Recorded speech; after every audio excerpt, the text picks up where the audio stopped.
10 वाजेपर्यंत किंवा 11 वाजेपर्यंत उपवास केल्यावर अशा प्रकारे फुकटची किंवा विकतची जी काही हिरवे पानं आहेत, जे माणसं जनावरं खातात ते घ्या.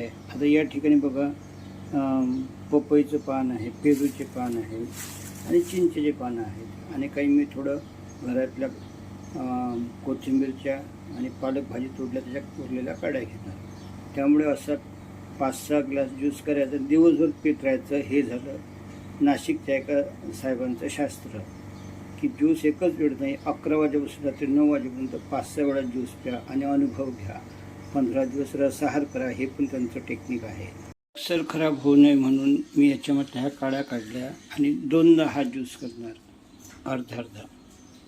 अंदाजे 100 मणे भरून याला 2.5 ग्लास पाण्यामध्ये मी क्रश करत आहोत. हा असा मच्छरदाणीच्या कपड्यातून काढून घ्यायचा. त्याच ज्यूसमध्ये हा जो थोडा उरलेला पाला आहे, म्हणजे रसाचं जास्त प्रमाण वाढणार नाही. सांगा, गोळ्यांमध्ये व्हिटॅमिन आणि मायक्रोन्यूट्रिएंट भरपूर असतील की या ज्यूसमध्ये.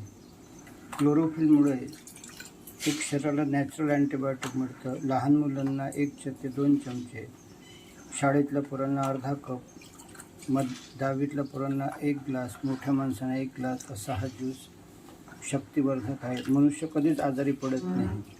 आणि त्याच्यामध्ये हे अग्नितत्व म्हणून केळं, द्राक्ष, गूळ जे असेल ते टाकायचं.